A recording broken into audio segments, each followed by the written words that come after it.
자, 조기 대선을 향한 이 잠룡들의 몸풀기 지금 본격화되고 있는 가운데 이재명 대표 9일쯤 대표 사퇴 후에 대선 과도에 직진할 것으로 보입니다.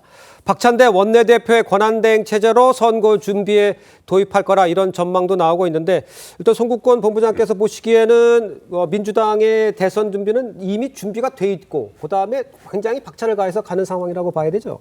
일단 그 탄핵 정국에 들어가서 윤석열 대통령 직무 정지가 되고 조기 대선 가능성이 거론됐을 때부터 네. 사실상 민주당 특히 이재명 대표는 사실상 그 대선 행보를 걸었죠.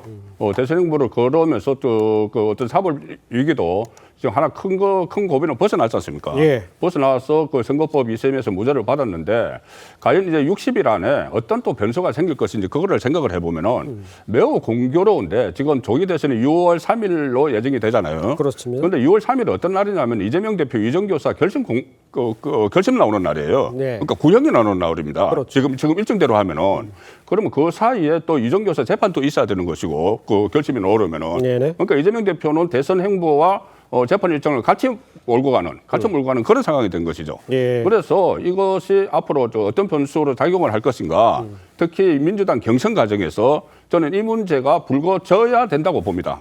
불거져야 된다. 왜 그러냐면 예. 만약에 이 상태에서 그대로 대선이 진행이 되고 이재명 대표가 후보가 되고 이재명 대표가 집권을 하게 되면은 그때부터 다시 큰 혼란이 올 수가 있거든요.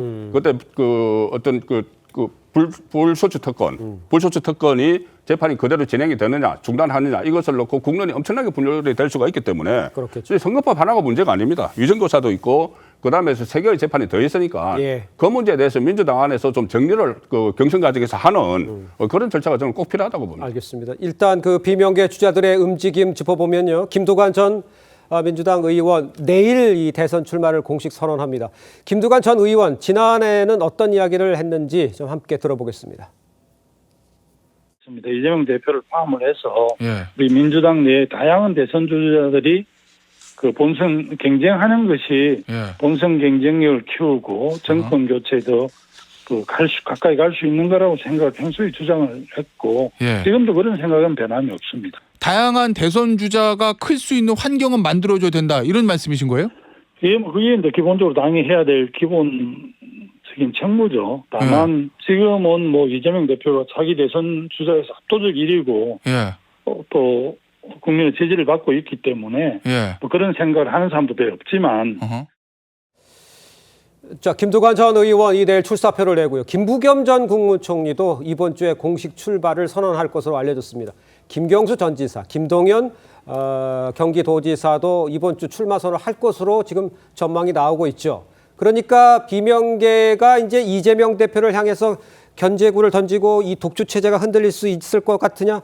부정적인 시각을 보는 사람들도 많은데 송지은 부의장 여러 명이 나와서 경쟁하는 건 좋을 것 같지만 현실적으로는 어떤 의미가 있는 겁니까 그러면? 현실적으로 보니까 이재명 대표를 이기기는 상당히 어려워 보이죠. 뒤집을 모멘텀이 있어 보이지는 않는데 네네. 그럼에도 불구하고 저는 비명계 주자들이 대선에 적극적으로 경선에 나서는 것이 매우 중요하다고 생각합니다. 왜냐하면 2017년, 2022년 다 대선을 떠올려 보면 2022년 때 0.73% 차이로 윤석열 후보가 이기지 않았습니까? 예. 그런 것처럼 이번에 탄핵 정국이 하더라도 워낙 양극단으로 지금 분열되어 있기 때문에 예. 보수가 지금은 좀 지지율이나 이런 것들이 잘 안 나올지 모르겠습니다만 후보가 한 명 정해지면 보수는 또 결집할 가능성이 매우 높거든요.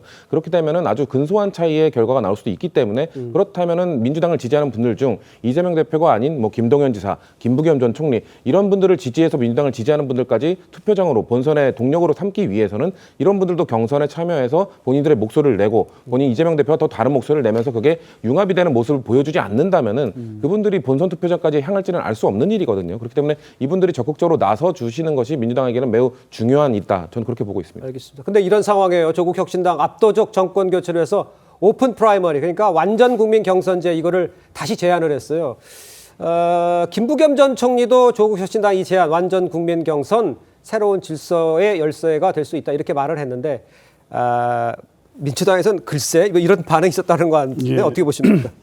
지금 대선 일정상 가능할까 싶기도 하고요. 예. 이 정당 민주주의 원리상 이것을 당원에게 이 과정을 묻는 과정도 없이 곧바로 지도부나 의원들이 그런 선택을 하기도 쉽지 않습니다. 네. 60일 이내 대선을 치러야 된다는 일정만 나와 있지 실제 선거 일정이 어떻게 진행될지도 모르고 그래 최소한 4월 30일까지는 당내 경선 일정이 마무리돼야 되는데 예. 여러 가지 당내 의사결정 과정도 있는 상황에서 지금 이 조국혁 신당이 제안한 완전 그 국민 경선 오픈 프라이머리를 네. 같이 하기에는 일정상 일단 무리가 있고요. 민주당의 의사결정 과정에서도 그것을 지도부가 결단할 수 있는 문제도 아니라는 측면에서 보면 제안 자체로 의미는 있을 수 있지만 그게 현실적으로 받아들이기는 어렵다. 이런 분위기가 좀 전반적인 분위기인 것 같습니다. 이게 뭐 전체적으로 뭐 쉽지 않은 거 시간도 문제도 있습니다만 아까 말씀하신 처럼 개헌 같은 경우는 시간 야당 회의를 해야 되는데 그거는 가능하고 이거는 더 안 된다 이렇게 얘기하시니까 조금 듣기가 좀 그런데 어떤 의미입니까? 그건 이제 다른 문제죠. 예. 이제 대선 일정을 야권 전체가 하나의 어떤 의견을 가지고 예. 완벽한 정권 교체를 위해서 뜻을 모아가는 과정과 예. 개헌은 사실은 뭐 여야를 넘는 전 국가적인 문제니까요. 그 네. 문제와 그 문제는 별개로 논의가 되고 결정돼야 될 문제라고 봅니다. 알겠습니다.